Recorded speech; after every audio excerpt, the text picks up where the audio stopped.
ನಮಸ್ಕಾರ. ಬಸವ ಮಾರ್ಗ ವ್ಯಸನ ಮುಕ್ತ ಕಾರ್ಯಕ್ರಮಗಳನ್ನು ನಿರಂತರವಾಗಿ ಕಳೆದ 6 ವರ್ಷಗಳಿಂದ ಮಾಡ್ಕೊಂಬರ್ತಾಯಿದೆ.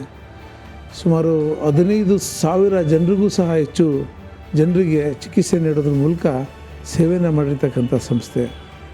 ಭಾಳ ವಿಶೇಷವಾಗಿ 6 ವರ್ಷ ತುಂಬುವಂಥ ಒಂದು ವಸಂತ ಸಂಭ್ರಮವನ್ನು ಆಚರಣೆ ಮಾಡ್ತಾಯಿದೆ. ಅದರಲ್ಲಿ ವಿಶೇಷ ಅಂದರೆ ಮಹಿಳೆಯರಿಗೂ ಸಹ ವ್ಯಸನ ಮುಕ್ತ ಚಿಕಿತ್ಸೆಯನ್ನು ನೀಡಲಿಕ್ಕೆ, ಪುನರ್ವಸತಿಯನ್ನು ಸ್ಥಾಪನೆ ಮಾಡಲಿಕ್ಕೆ ಅನುವು ಮಾಡಿಕೊಟ್ಟಿರ್ತಕ್ಕಂಥ ಬಸವಣ್ಣ, ನಮ್ಮ ಬಸವ ಮಾರ್ಗದ ಸಂಸ್ಥಾಪಕರಾದ ಬಸವಣ್ಣನವ್ರಿಗೆ ನಾನು ನಿಜಕ್ಕೂ ಸಹ ಅಭಿನಂದನೆ ಸಲ್ಲಿಸೋಕ್ಕೆ ಇಚ್ಛೆಪಡ್ತೀನಿ. ಏಕೆಂದರೆ ಇದು ಸ್ವತಃ ಅವರೇ ವ್ಯಸನವನ್ನು ಉಪಯೋಗ ಮಾಡ್ತಾ ಆ ವ್ಯಸನದಿಂದ ಮುಕ್ತನಾಗಿ ಸಮಾಜಕ್ಕೆ ಏನಾದರೂ ಒಂದು ಕೊಡುಗೆಯನ್ನು ಕೊಡಬೇಕು ಅಂತಕ್ಕಂಥ ದೃಷ್ಟಿಯಿಂದ ಇವತ್ತು ಒಳ್ಳೆಯ ಕೆಲಸವನ್ನು ಮಾಡಿದ್ದಾರೆ. ಸಾವಿರಾರು ಸಂಖ್ಯೆಯಲ್ಲಿ ಚಿಕಿತ್ಸೆಯನ್ನು ಕೊಡ್ತಾಯಿದ್ದಾರೆ. ಸುಮಾರು ಒಂದು ನನಗೆ ಗೊತ್ತಿರೋ ರೀತಿಯಲ್ಲಿ 55 ಉಚಿತವಾಗಿ ಅವರು ಕ್ಯಾಂಪ್ಗಳನ್ನ ಮಾಡಿರ್ತಕ್ಕಂಥದ್ದು ನಾನು ನೋಡಿದ್ದೀನಿ. ಮತ್ತು ಈಗ ಜನವರಿ 5ನೇ ತಾರೀಕಿಂದ 15ನೇ ತಾರೀಕುವರೆಗೆ 10 ದಿನಗಳ ಕಾಲ ಆ ಕ್ಯಾಂಪನ್ನು ಸಹ ಉಚಿತವಾಗಿ ವ್ಯಸನ ಮುಕ್ತರಿಗೆ ಅನುಕೂಲ ಮಾಡೋ ದೃಷ್ಟಿಯಿಂದ ಮಾಡ್ತಾಯಿದ್ದಾರೆ. ನಿಜಕ್ಕೂ ಸಹ ಅವರು ಸಾಮಾಜಿಕ ಕಳಕಳಿ, ಅವರು ಸಮಾಜದ ಬಗ್ಗೆ ಇರ್ತಕ್ಕಂಥ ಗೌರವ, ಸಮಾಜದಲ್ಲಿ ಏನಾದರೂ ಒಂದು ಹೊಸದನ್ನು ಮಾಡಬೇಕು ಅಂತಕ್ಕಂಥ ವಿಚಾರವನ್ನು ಇಟ್ಕೊಂಡು ಬಸವಣ್ಣವ್ರು ಮಾಡಿದ್ದಾರೆ. ಅವ್ರಿಗೆ ಶುಭವಾಗಲಿ.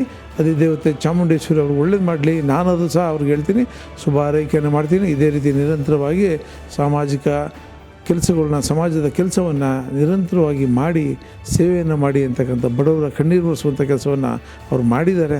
ನಿಜಕ್ಕೂ ಸಹ ಅವ್ರಿಗೆ ನಾನು ಅಭಿನಂದನೆ ಸಲ್ಲಿಸೋಕ್ಕೆ ಇಚ್ಛೆಪಡ್ತೀನಿ. ಭಾಳ ಖುಷಿ ಅನ್ನಿಸ್ತದೆ. ಬಸವಣ್ಣಂಗೆ ಈ ರೀತಿ ಚಿಂತನೆ ಬಂತಲ್ಲ, ಅದು ಯಾರಿಗೂ ಬರದೇದಂಥ ಒಂದು ಚಿಂತನೆ. ನಿಜಕ್ಕೂ ಸಹ ಈ ಮೈಸೂರು ನಗರದಲ್ಲಿ ಆತ್ರೇಜ್ ಅಂತಕ್ಕಂಥ ಒಂದು ವ್ಯಸನ ಮುಕ್ತ ಸಂಸ್ಥೆ ಅಂದರೆ ಅದು ಬಸವ ಮಾರ್ಗ ಮಾತ್ರ. ಯಾಕೆಂದರೆ ಆ ಸಂಸ್ಥೆಗೆ ಪ್ರತಿಯೊಂದು ಸಹ ಸರ್ಕಾರದ ಆದ್ಯತೆಗಳಿದ್ದಾವೆ. ಸರ್ಕಾರದ ವಿಚಾರಗಳಲ್ಲಿ ಅವರು ಸಹ ಆಥರೈಸ್ ಆಗಿ ಅದನ್ನು ಸಂಸ್ಥೆಯನ್ನು ನಡೆಸುವಂಥ ಕೆಲಸವನ್ನು ಅವ್ರು ಮಾಡ್ತಾಯಿದ್ದಾರೆ. ನಿಜಕ್ಕೂ ಸಹ ಭಾಳ ಖುಷಿ ಆಗ್ತದೆ. ಸಮಾಜದಲ್ಲಿ ಯಾರೇ ಒಳ್ಳೆಯ ಕೆಲಸ ಮಾಡಿದರೂ ಸಹ ಅದಕ್ಕೆ ನಾನು ಬೆನ್ತಟ್ಟುವಂಥ ಕೆಲಸ ನಾನು ಮಾಡೇ ಮಾಡ್ತೀನಿ.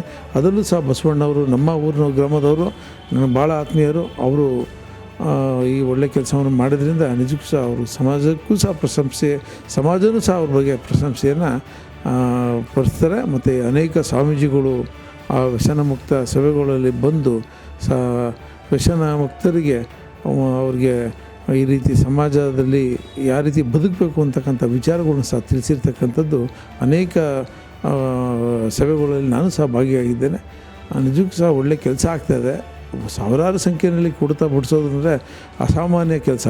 ಅದನ್ನು ಅವ್ರು ಮಾಡ್ತಾಯಿದ್ದಾರೆ ಅಂದರೆ ನಿಜಕ್ಕೂ ಸಹ ಸಮಾಜಮುಖಿ ಕೆಲಸ ಅಂತ ನನ್ನ ಒಂದು ಭಾವನೆ.